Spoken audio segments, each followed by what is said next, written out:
My daughter bought me a vacation home, then said, "Just don't touch anything without asking."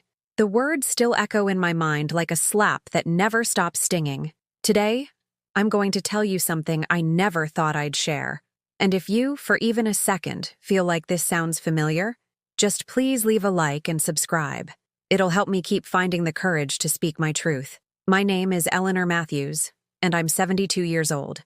I live in a small town outside Chicago, where the autumn leaves turn the color of old pennies, and the wind carries the scent of burning wood from chimneys that have warmed families for generations. For most of my adult life, I believed that love meant giving everything and asking for nothing in return. That Tuesday morning started like any other. I was sitting in my faded blue armchair, the one Harold and I bought when we were newlyweds 43 years ago, sipping coffee from a chipped mug that Rachel had made in pottery class when she was 12. The ceramic was rough under my fingertips, painted with uneven flowers in colors that had dulled over the decades, but I treasured it more than any fine china because her small hands had shaped it with love. The phone rang at exactly 10:17 a.m. I remember the time because I was watching my morning show, where they were discussing retirement planning for people who actually had retirement funds. Rachel's voice came through the receiver with an excitement I hadn't heard since she got her promotion at the marketing firm 3 years ago. "Mom, I have incredible news," she said, her words tumbling over each other like water rushing downhill. "Daniel and I bought you something. Something big. Something you've always deserved." My heart fluttered in my chest like a bird trapped in a cage. Rachel rarely called with good news anymore. Our conversations had become functional exchanges about holidays and birthdays, brief check-ins that felt more like obligation than affection. But this sounded different. This sounded like the daughter I remembered, the one who used to crawl into my lap after nightmares and tell me I was the best mom in the whole world. "What do you mean, sweetheart?" I asked, setting down my coffee with trembling hands. "A vacation home, Mom, by Lake Geneva. You're always talking about how you never get to relax, how you've never had a real vacation. Well, now you can go whenever you want. It's yours." The words hit me like sunlight breaking through storm clouds. A vacation home, for me. After raising Rachel alone since Harold's heart attack when she was 15, after working double shifts at the diner to pay for her college, after years of putting everyone else's needs before my own, someone was finally thinking of me. I started crying right there in my armchair, tears mixing with the steam from my coffee. "Rachel, honey, I don't know what to say." "Don't say anything, Mom. You deserve this. You deserve to finally enjoy life." That afternoon, Rachel picked me up in her pristine white SUV, the leather seats still smelling new and expensive. She looked beautiful, as always.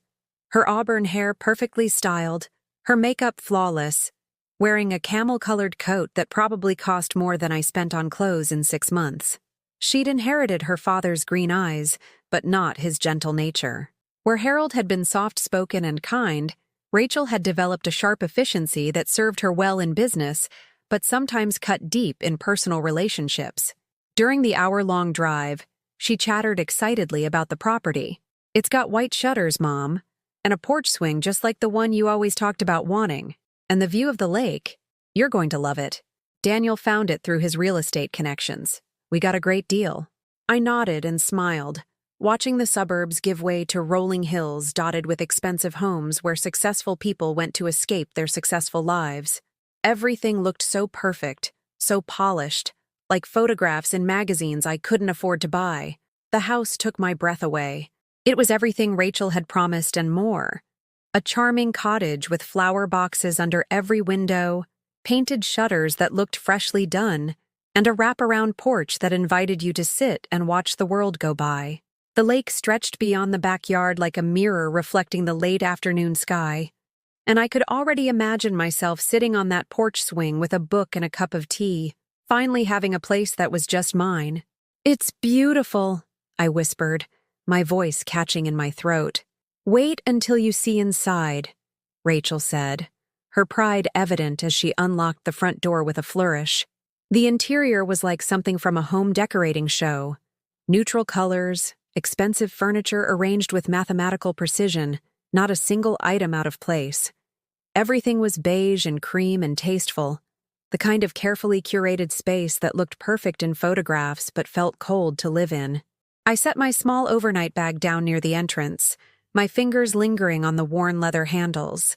This bag had traveled with me to the hospital when Rachel was born, had accompanied me on the rare overnight trips to visit my sister in Milwaukee, had been my companion through the small adventures of my quiet life. That's when Rachel said it. "Mom?"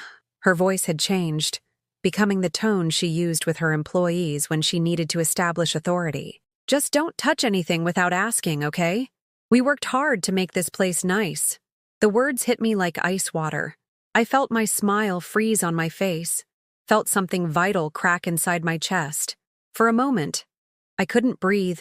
I stood there holding my bag, looking at this beautiful house that was supposedly mine, and realized I was still a guest in my own gift. "Of course," I heard myself say, the words coming out automatically, the way they always did when I was hurt but couldn't find the courage to show it. I understand. But I didn't understand. Not at all. Rachel smiled brightly, apparently satisfied that we were on the same page. "Great! I left some instructions on the kitchen counter. Just basic stuff about the thermostat and which cleaning products to use. You know how it is with nice things. They need special care. Instructions for how to live in my own vacation home." I nodded again, still smiling. Still being the agreeable mother I'd trained myself to be over 7 decades of putting everyone else's comfort before my own truth. That night, I lay in the master bedroom, which felt more like a hotel room than a sanctuary, staring at the ceiling and wondering when my daughter had stopped seeing me as a person worthy of respect and started seeing me as a problem to be managed. The lake whispered against the shore outside my window, a sound that should have been soothing, but felt like mockery instead. The next morning, I found the laminated instruction sheet Rachel had mentioned. It was typed in neat bullet points, the kind of document she probably created for her vacation rental properties. As I read it, each rule felt like another small death of the dream I'd held for exactly 12 hours. "Please follow these guidelines to maintain the property value. Do not open windows unless temperature exceeds 75 degrees. Do not rearrange furniture or decor. No personal photos or items on display. Keep all surfaces clear and neutral. Notify us before having any guests. Do not use appliances without supervision." Supervision. At 72 years old, I needed supervision to use a coffee maker. I sat at the pristine granite kitchen island, my reflection staring back at me from its polished surface, and let myself remember what I'd given up to get here. The memories came flooding back like water through a broken dam, each one a reminder of how much I'd sacrificed for the woman who now saw me as too incompetent to touch her furniture. When Rachel was 16 and wanted to go on the senior trip to Europe, I sold my grandmother's pearl necklace, the only valuable thing I owned. The pawnshop owner offered me $800 for pearls that had been passed down through 3 generations of women in my family. I took the money without negotiating, watching him lock away the last tangible connection to my mother and grandmother, because Rachel's happiness mattered more than my heritage. She never thanked me for that trip. When she came back, tan and sophisticated, she talked endlessly about the museums in Paris and the pasta in Rome, but she never mentioned the sacrifice that made it possible. Years later, when I asked if she remembered the necklace, she looked at me blankly and said, "What necklace?" When Harold died suddenly of a heart attack at 52, leaving me with a 17-year-old daughter and a mountain of medical debt, I took on 3 jobs to keep Rachel's life as normal as possible. I worked the breakfast shift at Murphy's Diner, cleaned offices downtown in the afternoons, and did bookkeeping for small businesses on weekends. My days started at 4 a.m. and ended after midnight, but Rachel never missed a dance class or a college preparation course. I remember the exhaustion so profound it felt like drowning in dry land. My feet ached constantly from standing on concrete floors. My hands were permanently stained with industrial cleaning chemicals, and I lived on coffee and whatever leftover food I could bring home from the diner. But when Rachel walked across that graduation stage, summa cum laude, I thought it was all worth it. During her college years, I sent her $300 every month. Money I scraped together by eating ramen noodles and shopping at thrift stores. When she called crying about needing a new laptop for her senior project, I postponed my long overdue dental work and sent her $800. I spent 2 years eating soft foods because I couldn't afford to fix my broken teeth, but Rachel's education was complete. After graduation, when Rachel landed her first job at the marketing firm in Chicago, she moved into an expensive apartment downtown. I helped her with the security deposit, $1,500 I'd been saving for a vacation I'd never taken. She promised to pay me back once she got settled, but that promise disappeared into the busyness of her new life. I remember visiting her apartment once, marveling at the exposed brick walls and floor-to-ceiling windows that overlooked Lake Michigan. Everything was so modern, so stylish, so far removed from my small house with its creaky floors and outdated appliances. Rachel showed me around with obvious pride, pointing out features that cost more than my monthly income.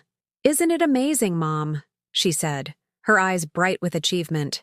"This is what success looks like." I nodded and smiled, swallowing the question that burned in my throat. "What about the woman who made your success possible?" When Rachel married Daniel 5 years ago, I offered to help with the wedding. They'd chosen an expensive venue, a country club where the membership fee alone could have covered my housing costs for a year. I suggested that maybe we could have a beautiful ceremony somewhere more modest, that love mattered more than location.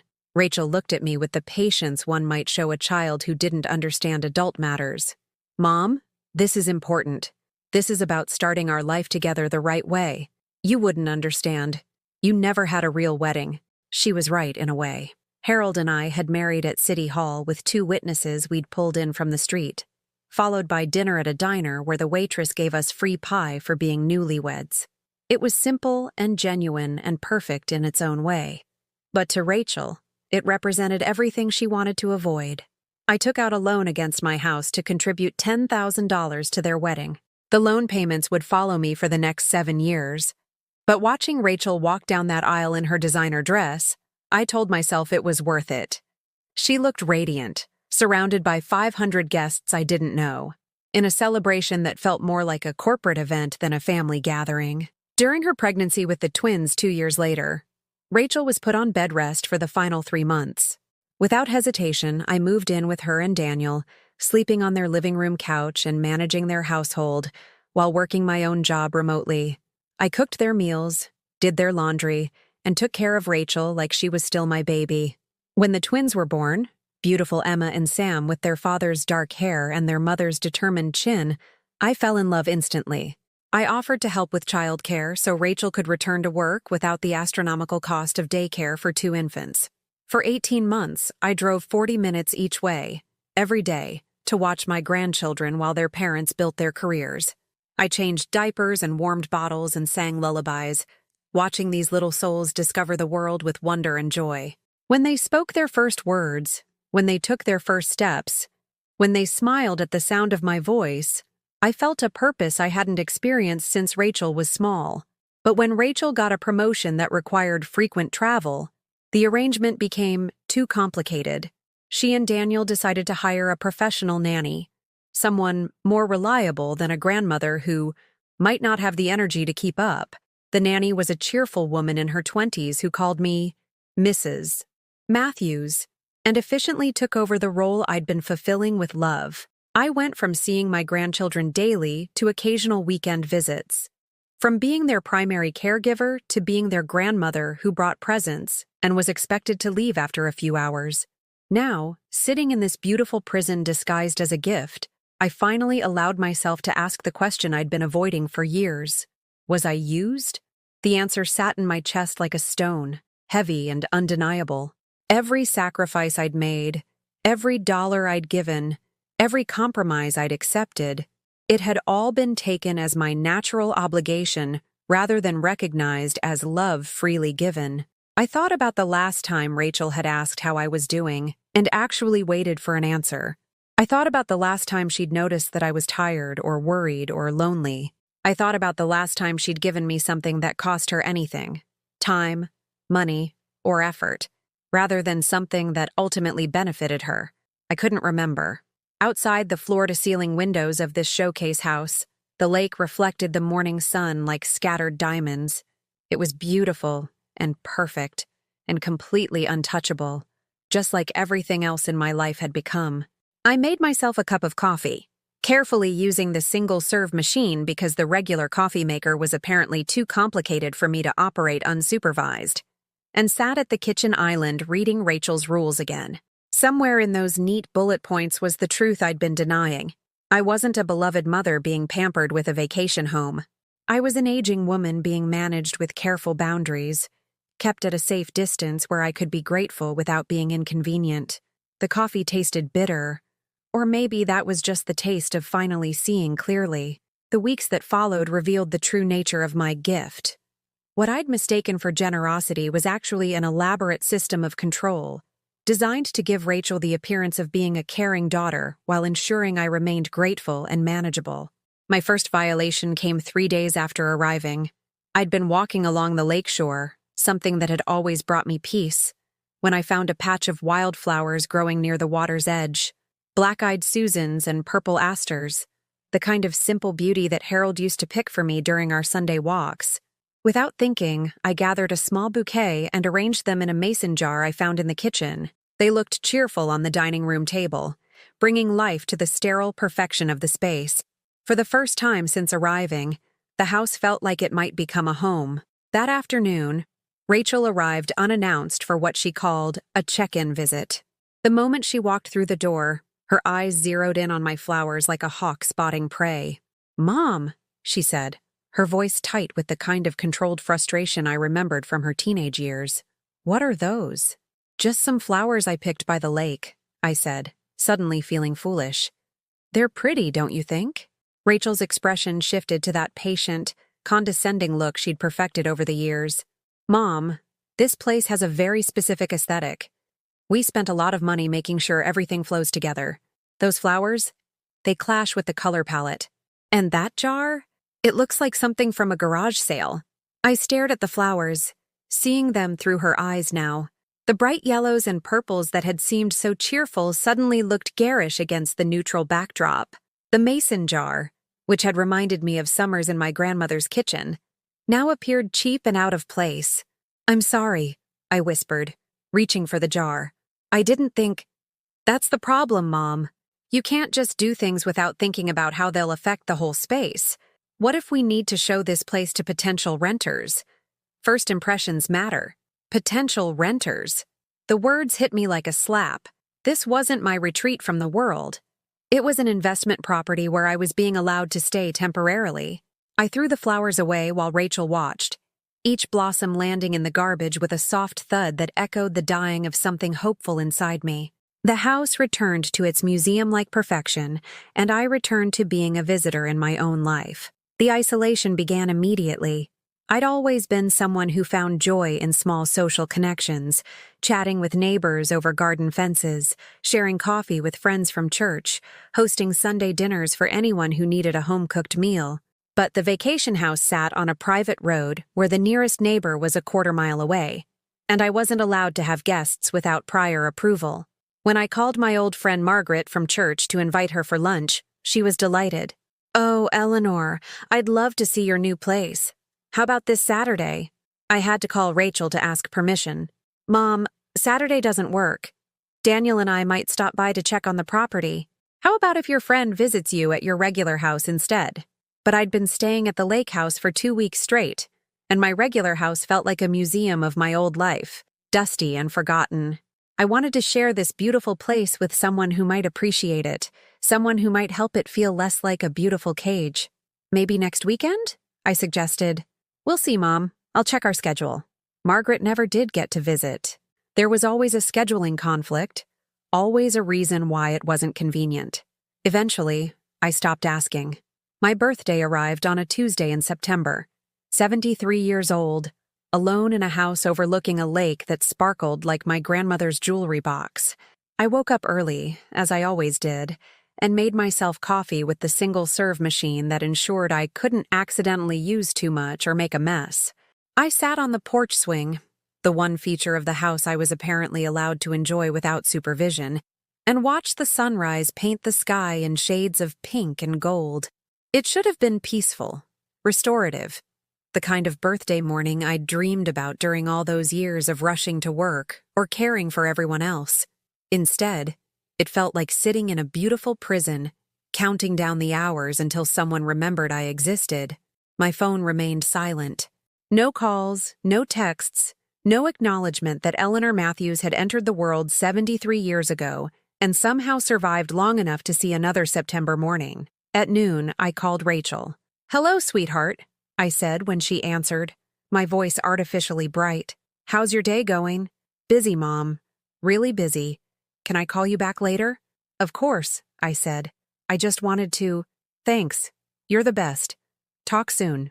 She hung up before I could finish the sentence, before I could remind her what day it was, before I could ask for the simple gift of being remembered on the anniversary of my birth. I spent the afternoon cleaning the already spotless house, following Rachel's approved cleaning supply list to ensure I didn't damage any surfaces.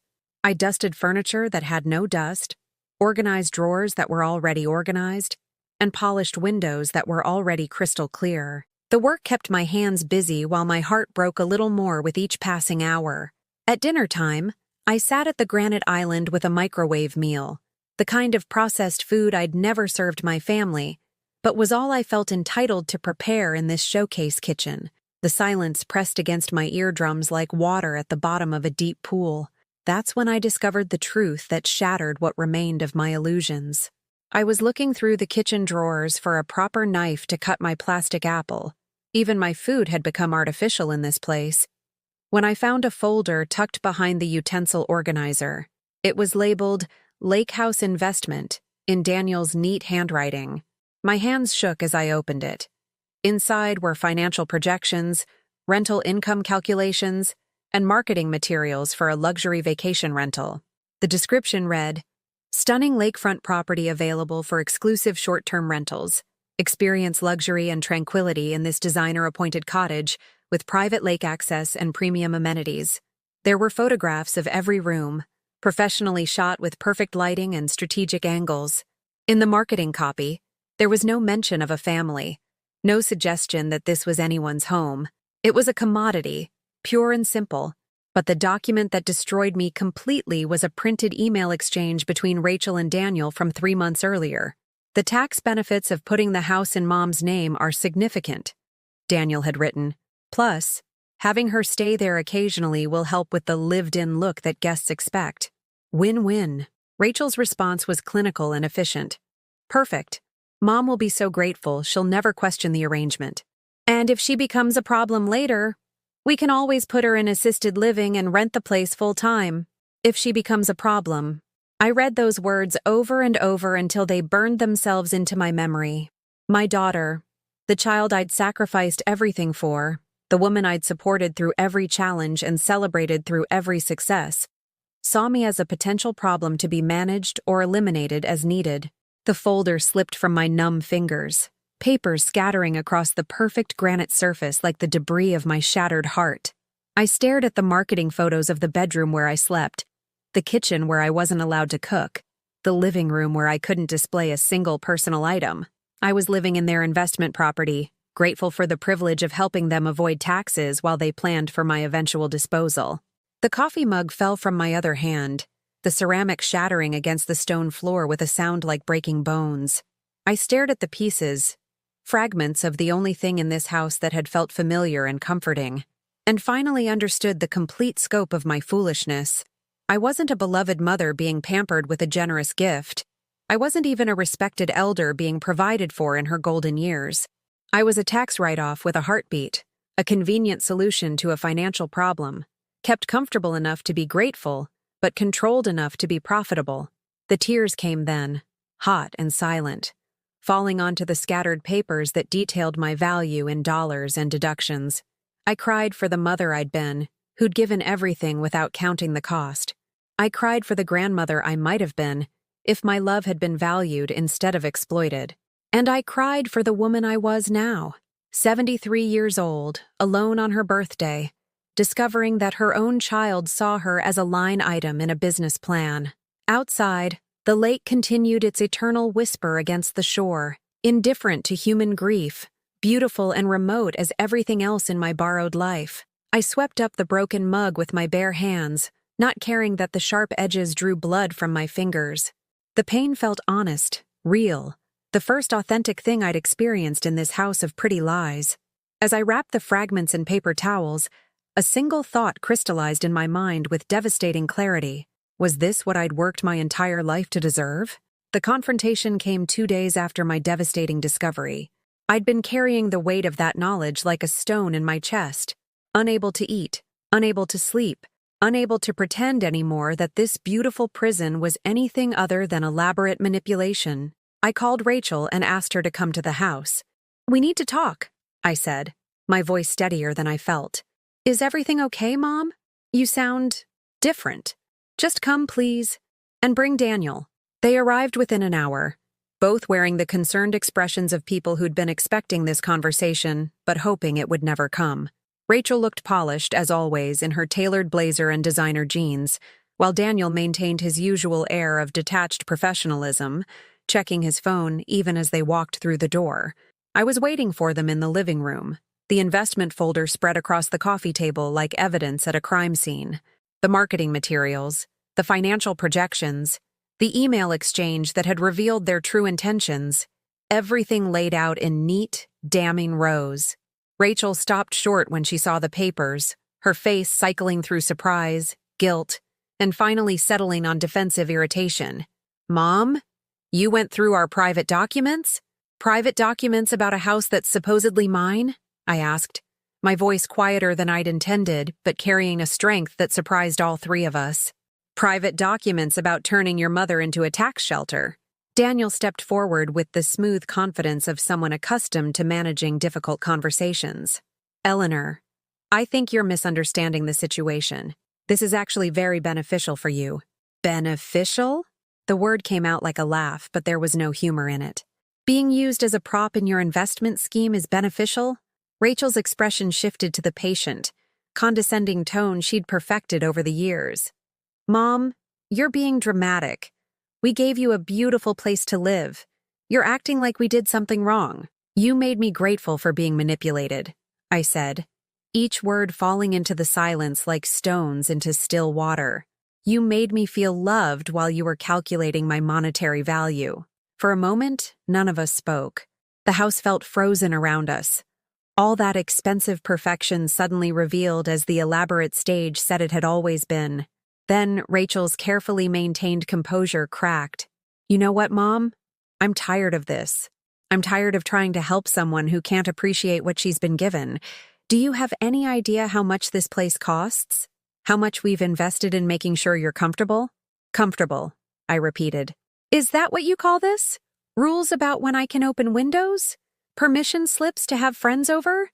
Living in a house where I can't even hang a picture of my own grandchildren?" "Those aren't pictures you'd hang," Daniel interjected with the casual cruelty of someone stating an obvious fact. "Emma and Sam barely know you anymore. They've moved on." The words hit me like a physical blow. I thought of my grandchildren, now 8 years old, who used to run to me with scraped knees and broken toys, who used to beg for bedtime stories and weekend adventures. When had they stopped calling? When had their visits become formal? Scheduled events where they sat politely on the couch until their parents decided it was time to leave? "Maybe if I'd been allowed to be part of their lives," I said, my voice breaking slightly, "instead of being managed at a convenient distance." Rachel's face flushed with anger. "Oh, here we go. The martyred mother routine. Everything is always about what you've sacrificed, what you've given up. Did it ever occur to you that maybe we didn't ask for all those sacrifices? That maybe you made them because it made you feel important?" The accusation hung in the air like poison gas. She was rewriting history, painting my love as selfish manipulation, my sacrifices as emotional blackmail. Every meal I'd skipped to pay for her education, every dream I'd deferred to support her ambitions, every moment of my own happiness I'd traded for hers, all of it dismissed as self-serving dramatics. "I made them because I loved you," I whispered. "No, Mom. You made them because you needed to be needed, and now that we're successful adults who don't require constant managing, you can't handle it." Daniel nodded in agreement, emboldened by his wife's attack. "Eleanor, This is exactly why we set up the arrangement the way we did. You have boundary issues. You can't distinguish between helping and controlling. Boundary issues. The phrase felt surreal coming from people who'd spent months planning how to use my legal name for tax benefits while keeping me ignorant of my own situation. So this was all… what? Therapy? I asked. You manipulated me to teach me a lesson about boundaries? We gave you what you always said you wanted, Rachel snapped. A place to relax, freedom from responsibilities, time to enjoy yourself. But instead of being grateful, you're digging through our papers and making accusations. I found those papers by accident, I said. But I'm glad I did, because now I know what I really am to you. Rachel's laugh was sharp and bitter. And what's that, Mom? What terrible thing do you think you are to us? A problem to be managed until you can put me in assisted living. The silence that followed was deafening. Neither Rachel nor Daniel denied it. They didn't even have the grace to look ashamed. Instead, Rachel straightened her shoulders and delivered the final blow with surgical precision. Maybe that wouldn't be such a bad idea, Mom. You're clearly not happy here. You're not happy anywhere. Maybe it's time to admit that you need more structure, more supervision than we can provide. The words hit me like ice water.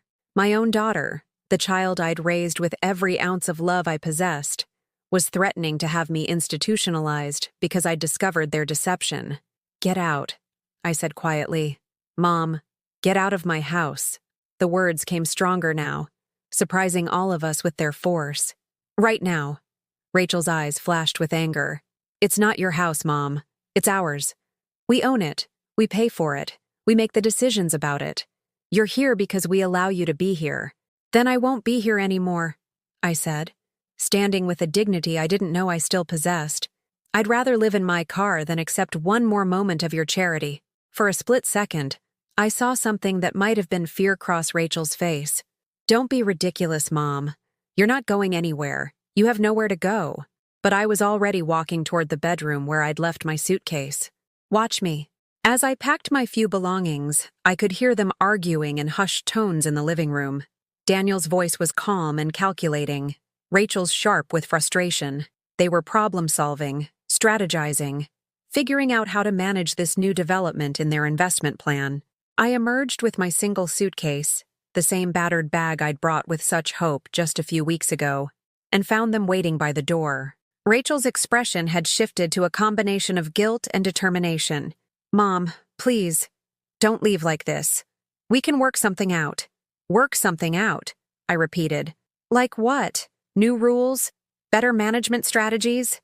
A more convincing way to make me grateful for being used? You're being impossible, she said, her voice rising. We've given you everything. A beautiful place to live, financial security, freedom from worry, and you're throwing it all away because you found some paperwork that hurt your feelings. I looked at my daughter, really looked at her, and saw a stranger.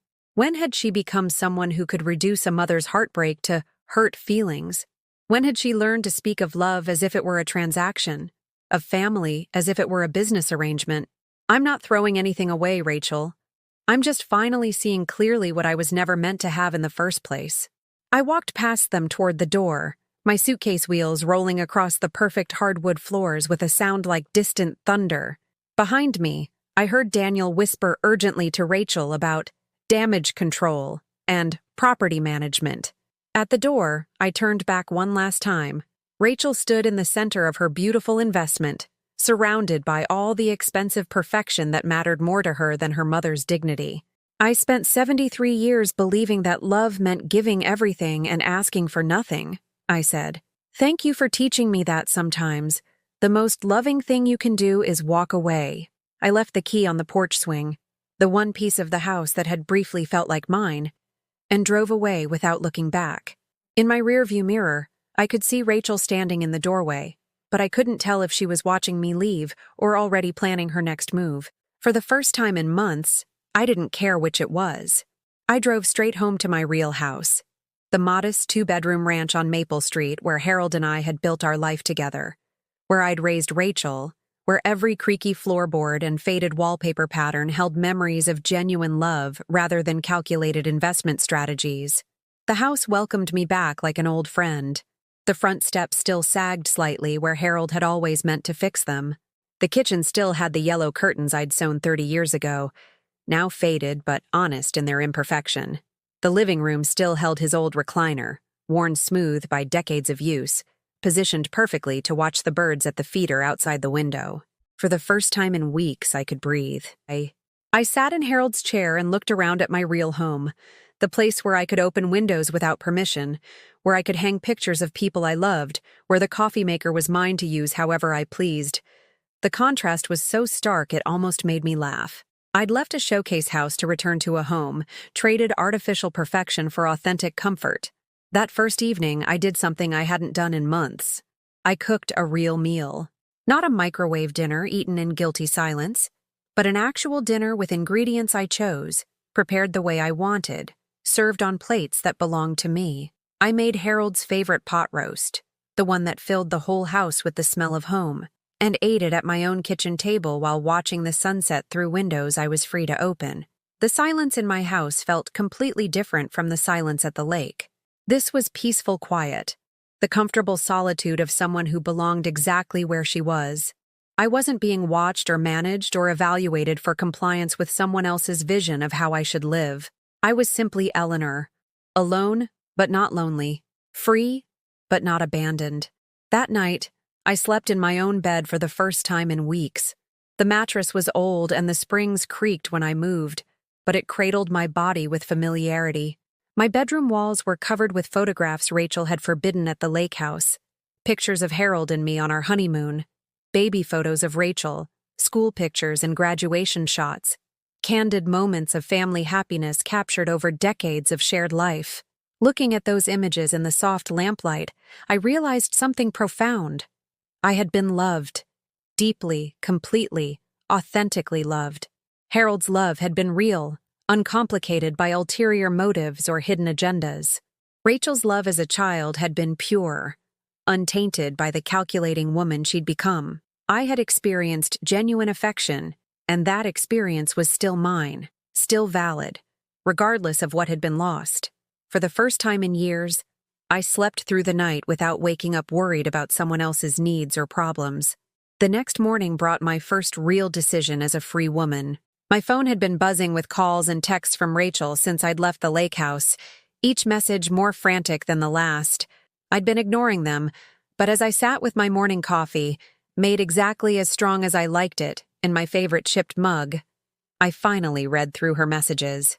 "Mom, please come back. We can talk about this. You're being unreasonable. Think about what you're giving up. Daniel says we can adjust some of the house rules if that's what this is about.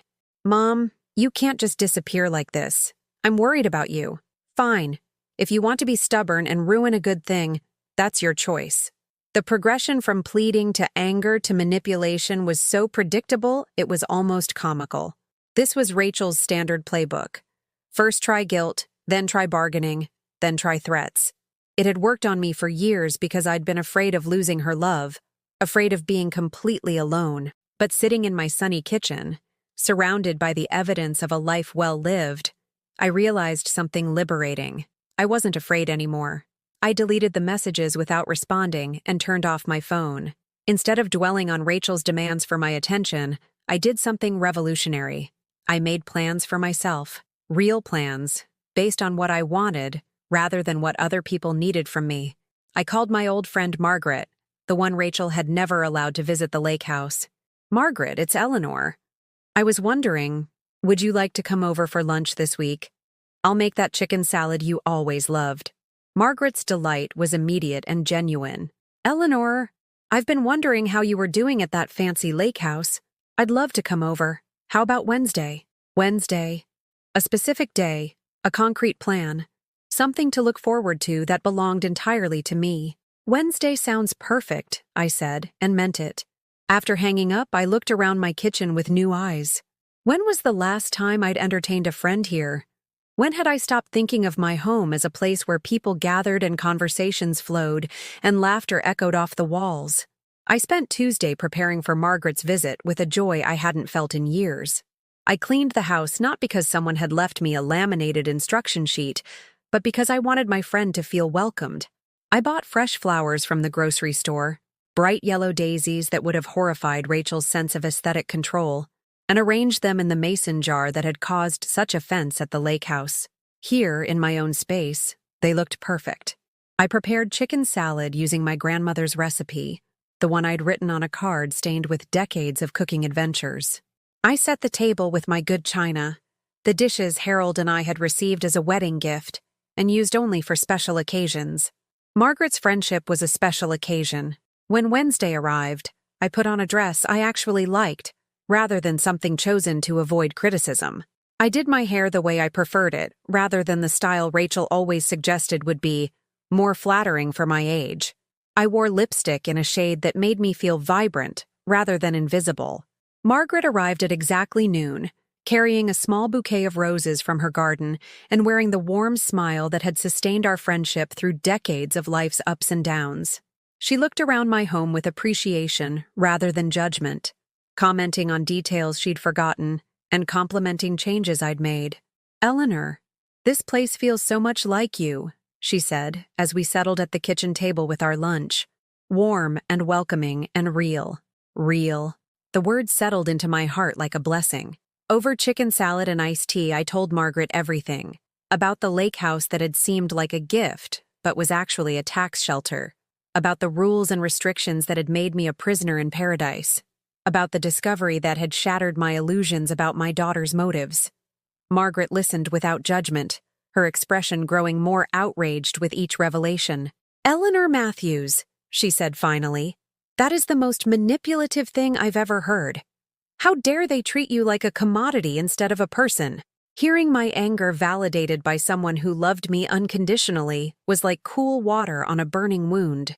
For weeks, I'd been told I was ungrateful, unreasonable, dramatic. Margaret's indignation reminded me that my feelings were legitimate. My pain was real. My anger was justified. The worst part, I admitted, is how grateful I was. How completely I bought into the idea that I should be thankful for being managed and controlled. "You were grateful because you have a loving heart," Margaret said firmly. "They took advantage of that love, Eleanor. That's not your failing. It's theirs." After Margaret left, I sat in my garden as the afternoon sun slanted through the maple trees Harold had planted when we were newlyweds. The yard was small and simple, nothing like the manicured perfection of the lake house landscaping. My flowers grew in cheerful chaos. My vegetables shared space with weeds I'd never quite gotten around to pulling. My bird feeder attracted squirrels as well as cardinals. It was imperfect and real and mine. As evening approached, I made another decision that would have been impossible just days before. I went to my bedroom closet and pulled out the small wooden box where I kept important documents.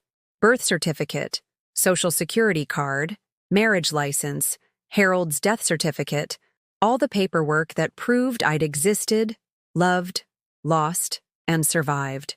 At the bottom of the box was a manila envelope I hadn't opened in years.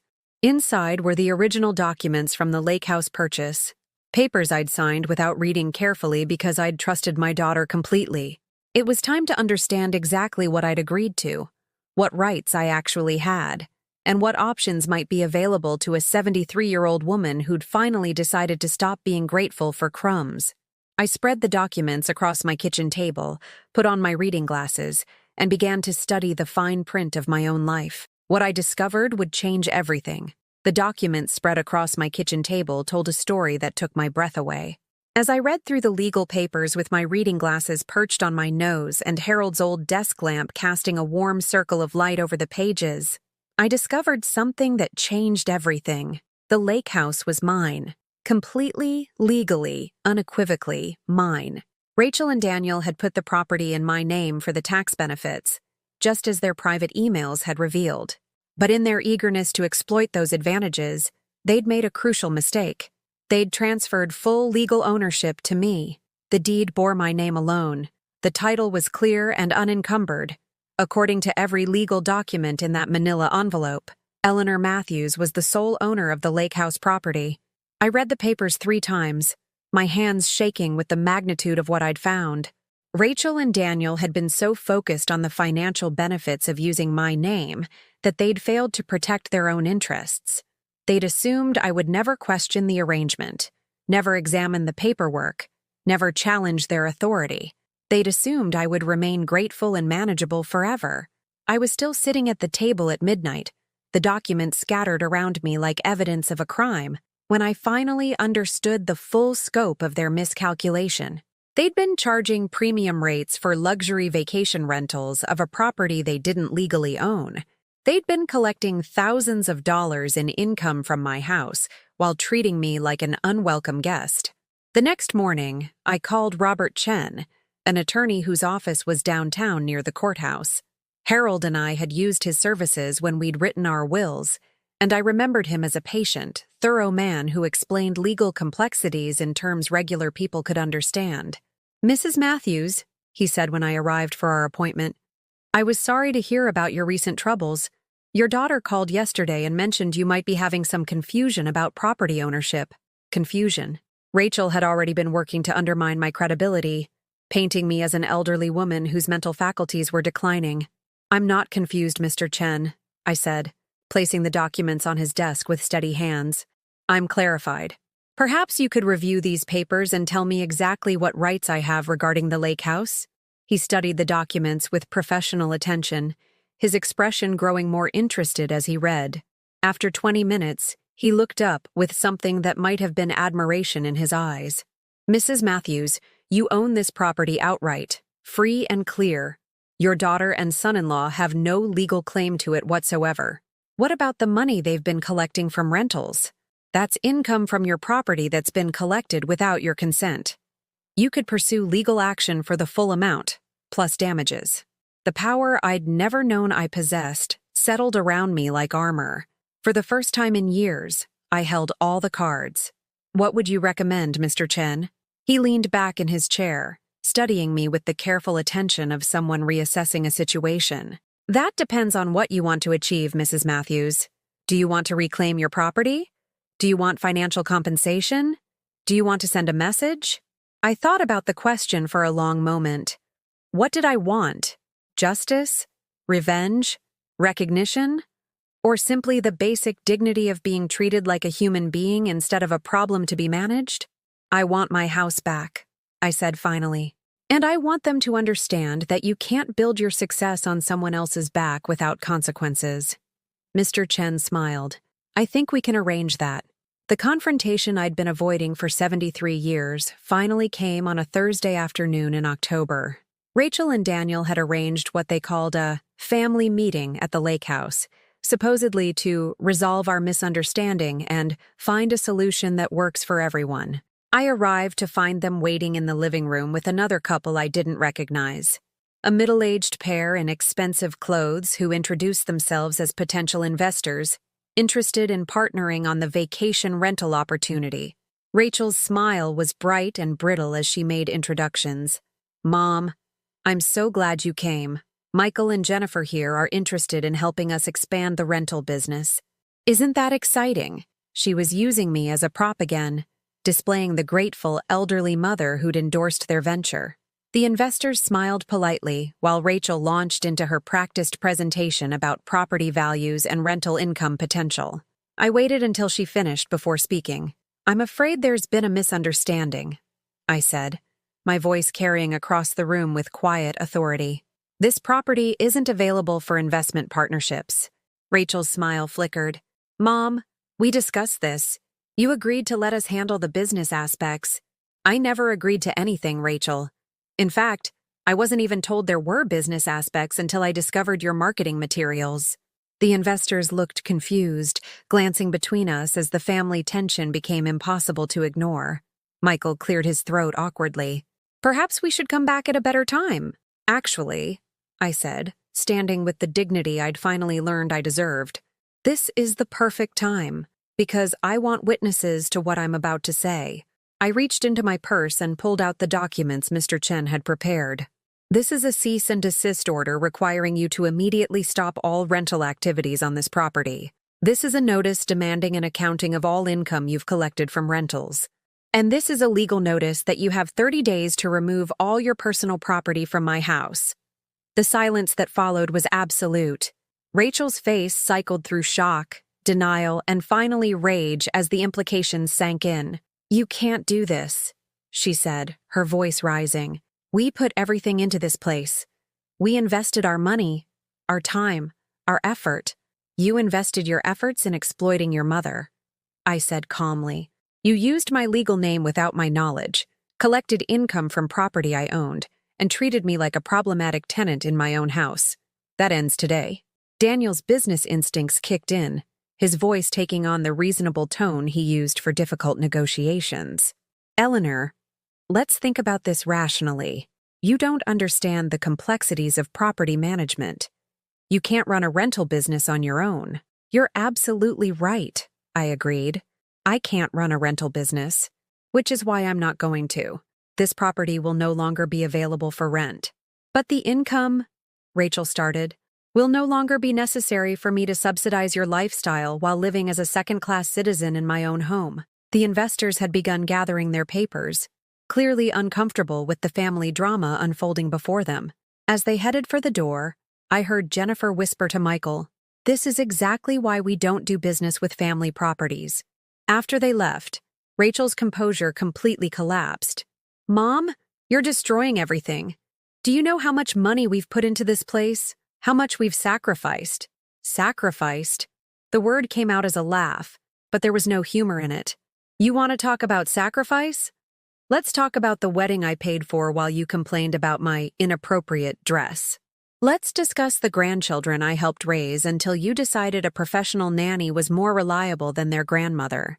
Let's examine the 18 years I spent working multiple jobs to give you every opportunity, only to discover that you see me as a tax write-off and a potential problem." "That's not," Daniel began. "It's exactly what it is," I interrupted. "I found your emails, Daniel. I know about your plans to put me in assisted living when I became inconvenient. I know about the tax benefits you've been enjoying while keeping me ignorant of my own legal rights." Rachel's face crumpled then, tears flowing down her cheeks in mascara-streaked rivers.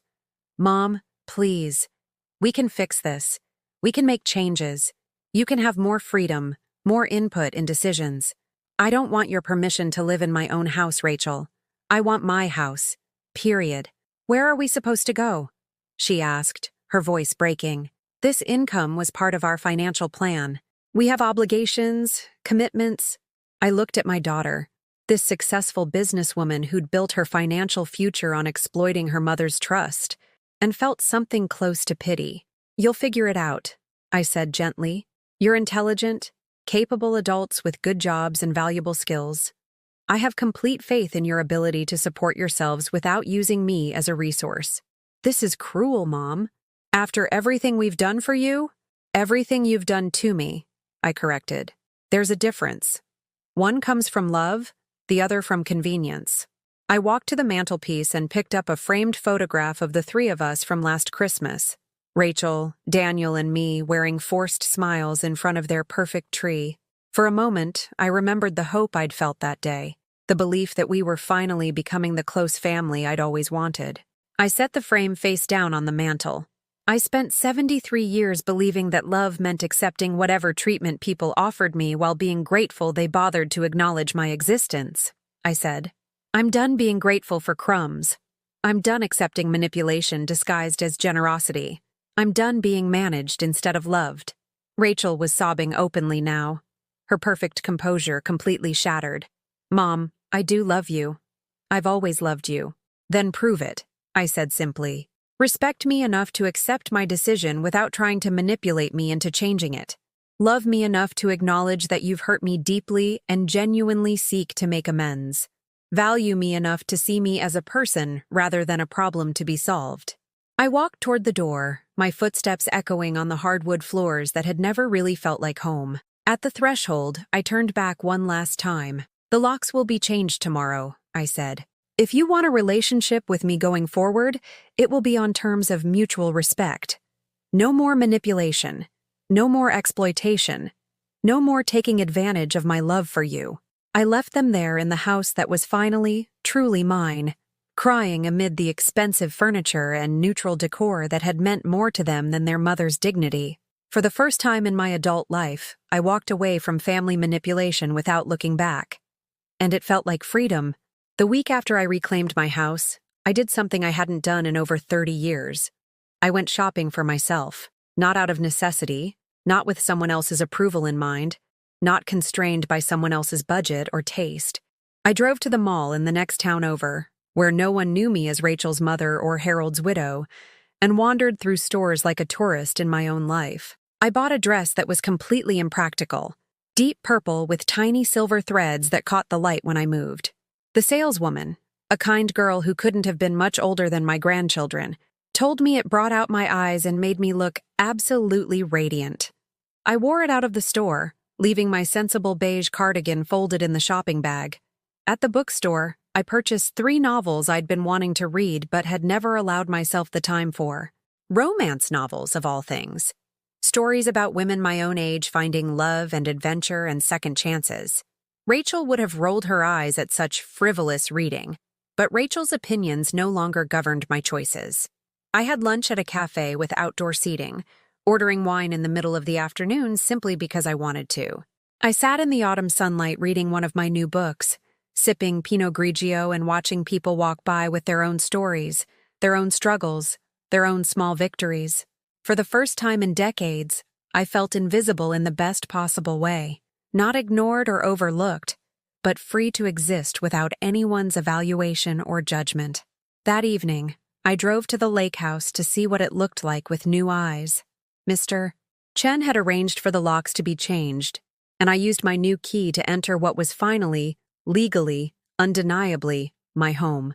The silence felt different now, not the oppressive quiet of a beautiful prison, but the peaceful hush of a space waiting to be filled with authentic life. I walked through each room slowly, seeing past the sterile perfection to the possibilities beneath. In the master bedroom, I hung the first personal photograph, a picture of Harold and me dancing at our 25th anniversary party. His face was full of joy, his arms wrapped around me as if I were the most precious thing in his world. In that photo, I could see myself through his eyes, loved, valued, cherished for exactly who I was. I hung pictures of my grandchildren next, not the formal portraits Rachel preferred, but candid shots I'd taken during the years when I'd been part of their daily lives. Emma at age 4, covered in finger paint and grinning wildly. Sam at 6, missing his front teeth but proudly showing off a butterfly he'd caught and was about to release. In the living room, I moved the furniture away from the walls, creating cozy conversation areas instead of the museum-like arrangement that had been designed for photography rather than living.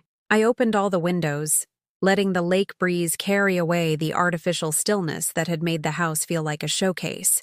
In the kitchen, I replaced the single-serve coffee maker with a proper machine that could brew enough for a crowd. I filled the refrigerator with ingredients for the kind of meals I actually enjoyed cooking. I put fresh flowers in every room, bright, cheerful blooms that clashed beautifully with the neutral color palette.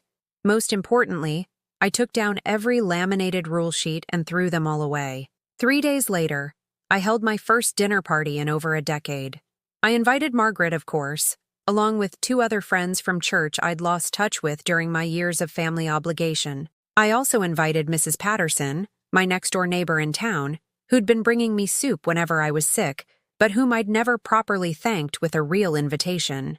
The women who gathered around my lake house table that Saturday evening were all my age or older, all survivors of their own versions of family complexity and personal reinvention. We ate pot roast and apple pie, drank wine from real glasses instead of paper cups, and talked until nearly midnight about everything and nothing. "Eleanor," said Mrs. Patterson as we sat on the porch afterward, watching the moon paint silver trails across the water, "I've never seen you look so yourself." Myself. The phrase resonated in ways I couldn't fully articulate. For so many years, I'd been someone's mother, someone's wife, someone's employee, someone's obligation. I'd defined myself through my relationships to other people, measuring my worth by how well I served their needs. Now, sitting in my own space with friends who valued my company rather than my services, I was simply Eleanor, not diminished by the absence of others' demands, but expanded by the presence of my own choices. The following week brought an unexpected visitor. I was sitting on the porch with my morning coffee, still in my bathrobe because I could be, when a familiar car pulled into the driveway. My heart jumped as I recognized 8-year-old Emma climbing out of the back seat, followed more slowly by her brother Sam. Rachel emerged from the driver's seat looking haggard and uncertain, lacking her usual polished confidence. She stood by the car for a moment, as if gathering courage, before walking toward the porch with the children trailing behind her. "Mom," she said, her voice smaller than I'd heard it in years. "The kids have been asking about you. Asking why we don't see Grandma anymore. I told them you were busy with your new house." Emma ran ahead of her mother, launching herself at me with the uninhibited affection of childhood that adults learn to suppress. "Grandma Eleanor, Mom said you have a house by the lake. Can we see it? Can we go swimming?" I held my granddaughter close, breathing in the scent of her strawberry shampoo and feeling her small arms tight around my neck. Behind her, Sam hung back with the cautious uncertainty of a child who'd learned that adult relationships were complicated and fragile. "Of course you can see it," I told Emma, then looked at Rachel over her head. "Would you like to come in for coffee?" It wasn't forgiveness. Not yet. But it was possibility. We sat at my kitchen table while the children explored the house with excitement, pointing out the pictures of themselves and claiming bedrooms for future sleepovers. Rachel looked around the space with surprise, taking in the warmth I'd brought to what had been cold perfection. "It looks lived in," she said finally. "That's because someone's actually living in it now," I replied without malice. We talked for an hour, carefully, tentatively, like diplomats from warring countries seeking common ground. Rachel didn't apologize, not exactly, but she acknowledged that she'd mishandled the situation and failed to consider my perspective. It wasn't the full recognition of wrongdoing I might have wanted, but it was movement in the right direction. When they left, Emma hugged me goodbye and asked when she could come back. Soon, I promised, and meant it. Whatever complicated relationship I might rebuild with Rachel, it would not prevent me from loving my grandchildren. That afternoon, I called Mr. Chen and asked him to prepare documents that would ensure the lake house would eventually pass to Emma and Sam, not their parents. Let Rachel and Daniel build their own financial future, rather than counting on inheriting mine. As autumn deepened into winter, I settled into the rhythm of a life that belonged entirely to me. I read books by the fireplace, took long walks along the frozen lake, learned to paint watercolors through online tutorials. I invited friends for holidays and cooked elaborate meals simply because I enjoyed the process. Most surprisingly, I joined a book club at the local library where I met other women who'd reached their 70s and discovered liberation. We called ourselves the Late Bloomers, and our discussions ranged far beyond literature to encompass the complex negotiations of aging in a society that preferred to ignore older women's continued capacity for growth and change. Through these new friendships, I learned that my story wasn't unique. Many of us had spent decades accommodating others' needs while minimizing our own, had accepted manipulation disguised as love, had measured our worth through other people's approval. But we'd also learned that it's never too late to reclaim your life, to set boundaries, to choose dignity over false peace. One snowy December evening, as I sat by my fireplace with a book and a glass of wine, I realized something profound. I was happy. Not the complicated, conditional happiness that depends on other people's moods and choices, but the deep, sustainable contentment that comes from living in alignment with your own values. I was 73 years old, and I was finally growing into the woman I'd always had the potential to become. Outside, snow fell softly on the lake, and inside, Eleanor Matthews was home at last. 6 months later, spring arrived at the lake with a symphony of returning life. The ice melted in sheets that caught the morning sun like scattered prisms, and the trees along the shoreline burst into the tender green of new beginnings. I stood on my porch, truly my porch now, with my second cup of coffee, watching a pair of loons teach their babies to dive for fish.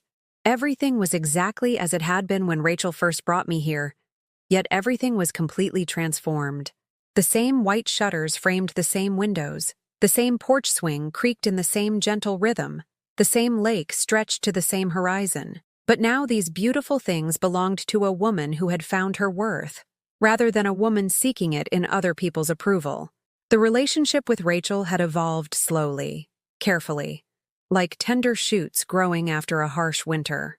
She called regularly now, But our conversations were different, respectful in a way they'd never been before. There was still distance, still careful navigation around old wounds, but there was also genuine effort from both sides to build something healthier. That morning, she'd called to ask if Emma and Sam could spend the weekend at the lake house. "They miss you, Mom," she'd said simply, "and I think you're good for them in ways I never fully appreciated before." It wasn't a complete apology, but it was acknowledgement. It was growth. I walked through the house that had become a true home. The walls now displayed my own photographs, landscapes captured during morning walks, wildflowers from my garden, candid shots of friends during dinner parties.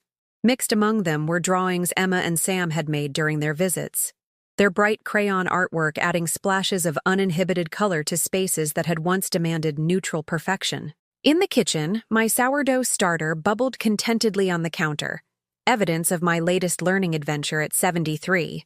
The dining room table bore the ring stains of countless coffee cups and wine glasses, marks Rachel would have once considered damage but which I now saw as evidence of life fully lived. Most importantly, the house breathed with authentic habitation rather than sterile perfection. Books lay open where I'd set them down. Flowers from my garden filled mason jars in every room, and the gentle chaos of someone actually living rather than merely existing made every corner feel alive. That afternoon, I visited Harold's grave, bringing the bright, slightly wild flower arrangement he would have preferred over expensive funeral sprays. I settled on the small bench I'd had installed beside his headstone and told him about the woman I'd become. "I found my way back to myself," I said, arranging daisies and black-eyed Susans in the stone vase. "It took me longer than it should have, but I finally remembered who I was before I became so worried about who everyone else needed me to be." A gentle breeze rustled the leaves of the oak tree we'd planted in his memory, and I could almost hear Harold's voice reminding me that love didn't require sacrifice of self, that the best relationships enhanced rather than diminished the people within them. As evening approached, I prepared for my book club meeting. 8 women between 68 and 82 would gather around my dining room table to discuss literature, but our conversations always wandered to our own stories of rediscovering ourselves after decades of serving other people's definitions of who we should be. I spent 40 years believing that if I was just good enough, patient enough, giving enough, my family would finally appreciate me, Margaret had said at our last meeting. It took me until 70 to realize that people treat you exactly how you teach them to treat you. Her words had resonated with all of us. Women who'd learned too late that respect isn't something you earn through endless giving, but something you claim through boundaries and self-worth. That night, as my friends filled my home with laughter and honest conversation, I looked around the table at these remarkable women who'd become my chosen family. We'd all survived our own versions of exploitation disguised as love, of manipulation presented as family obligation. We'd all discovered that it's never too late to reclaim your life, to choose dignity over false peace, to value yourself enough to demand better treatment from others. After they left, I sat on my porch swing with a glass of wine, watching the moon paint silver trails across the water.